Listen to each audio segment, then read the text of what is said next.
Halo sahabat PU, pada kesempatan kali ini saya akan mengajak sahabat PU berjalan-jalan di proyek yang sedang saya kerjakan untuk membahas tentang kamar mandi ya.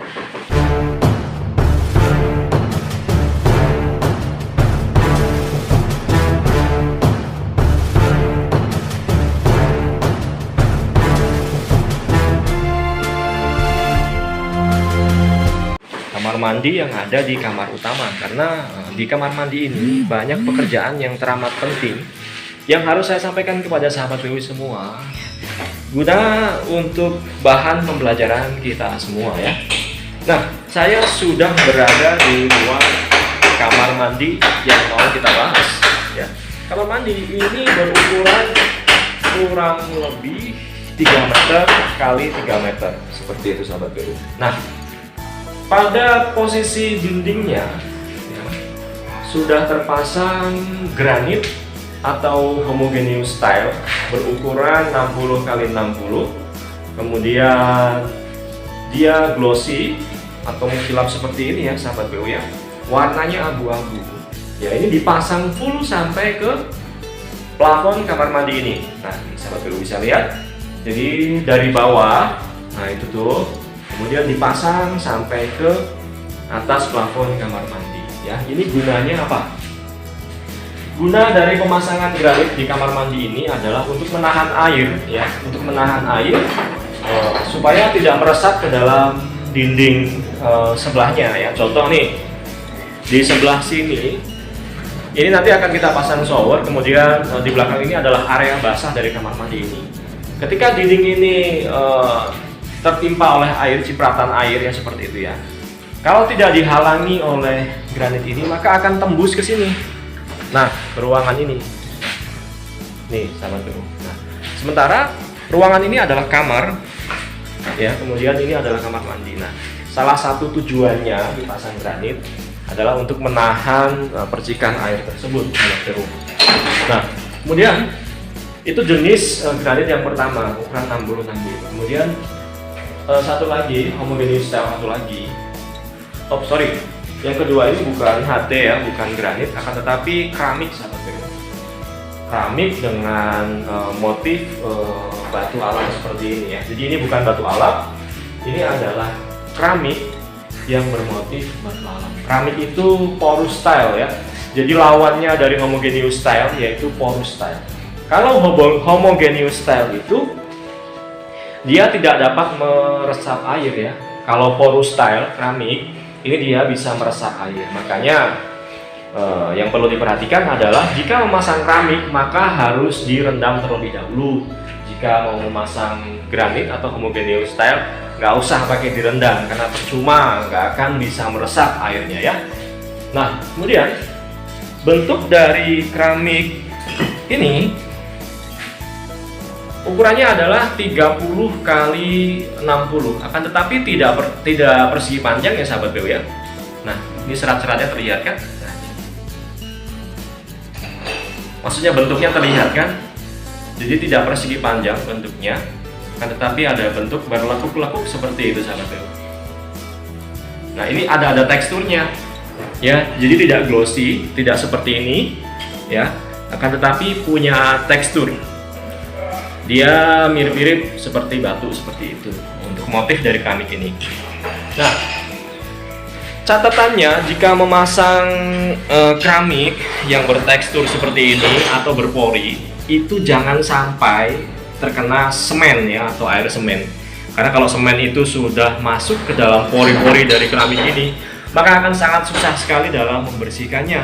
Saya pernah punya pengalaman buruk pada saat itu mengerjakan sebuah bangunan gedung office ya, kemudian di lantai 3-nya itu terdapat rooftop ya, ukurannya besar sekali, luas sekali. Kemudian di lantai atas itu dipasang keramik lantainya ya, kemudian keramiknya tersebut bertekstur atau memiliki pori. Nah, si tukang tersebut ya, ketika itu langsung mengguyur dengan air semen pada saat proses pengisian. Nah, pada saat kering sahabat PU susah sekali untuk dibersihkannya.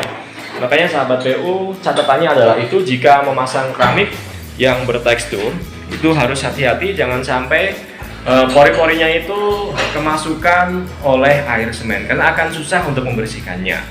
Seperti itu.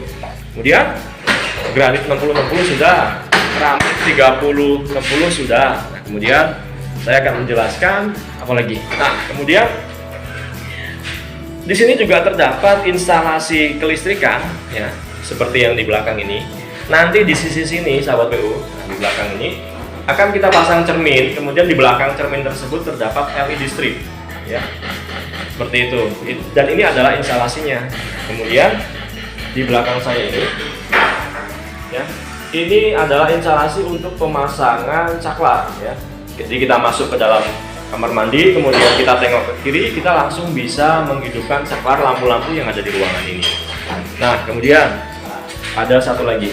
Nah, di belakang ini adalah ada boven ya. Boven ini nanti kita menggunakan kaca mati. Boven ini tujuannya ada dua, yaitu ditujuankan untuk memasukkan cahaya saja atau untuk memasukkan cahaya plus udara. Nah, tetapi yang sedang kami kerjakan ini, boven ini ditujuankan untuk memasukkan hanya cahaya saja. Jadi nanti boven ini akan kita kelilingi dengan kusen aluminium, kemudian kita kasih kaca es atau kaca mati di tengah-tengah dari boven ini. Jadi tujuannya hanya untuk memasukkan cahaya ke dalam kamar mandi ini. Nah, kemudian setelah boven sudah, di belakang ini ada 3 instalasi pipa yang sudah terpasang di granit. Ya, ini adalah instalasi untuk pemasangan air bersih ya. Ada 3, kenapa ya? Coba sahabat PU. Nah, yang pertama itu adalah air dingin atau air netral atau normal. Kemudian yang tengah adalah untuk air panas. Yang satunya lagi ini ada pipa gas ya. Karena untuk pemanasan air di kamar mandi ini menggunakan gas. Sahabat PU bisa menggunakan water heater atau yang lain-lain. Terserah sahabat PU. Nah, kemudian bagian dinding sudah, sekarang bagian lantai. Nah, ini juga yang teramat penting. Di sini ada beberapa instalasi ya. Nah, ini di bawah, ini adalah instalasi untuk pemasangan bathtub. Seperti itu sahabat PU. Ukuran-ukurannya, panjang dan lebarnya silahkan sahabat PU tentukan sesuai dengan jenis bathtub yang dipakai. Karena masing-masing bathtub memiliki standar ukuran untuk pemasangan air kotornya seperti ini. Nah, untuk ukuran pipanya, ini buangan air kotor ini adalah 3 inch sahabat PU. Nah, kemudian pada bagian sini, nah, ini ada 2 instalasi air kotor sahabat PU yang ditutup oleh kain ya, itu pipa 4 inch, itu adalah untuk saluran air kotor dari kloset ya. Kemudian yang di ujung, yang di pojok itu pipa 3 inch, itu adalah untuk saluran fluid drain ya, atau drainase air kotor atau air bekas mandi. Nah, untuk ukuran dari lubang kloset ini sahabat PU bisa menyesuaikan dengan kloset yang akan dipasang ya. Kemudian setelah itu, nah, sahabat PU bisa lihat di sini area ini ya, tidak kami rendam karena ini adalah kamar mandi dengan mengusung 2 konsep. Yang pertama kamar mandi kering, yang kedua kamar mandi basah. Nah, pada area kamar mandi basah kita harus melakukan tes rendam terlebih dahulu ya. Di sini ada airnya ya sahabat PU ya. Nah, tidak ada airnya. Setelah kita waterproofing ya, sebelum dipasang dengan granit atau keramik, kita harus rendam terlebih dahulu untuk memastikan bahwa plat lantainya itu tidak bocor ke bawah. Kamar mandi ini berada di lantai 2, jadi kami harus bisa memastikan bahwa air tidak akan bocor dan mengalir ke bawah plafon di lantai satunya. Nah, itu kan repot sekali. Kita melakukan tes rendam ya, untuk memastikan bahwa tidak akan terjadi kebocoran. Setelah pasti bahwa tidak akan terjadi kebocoran, baru kita pasang dengan granit.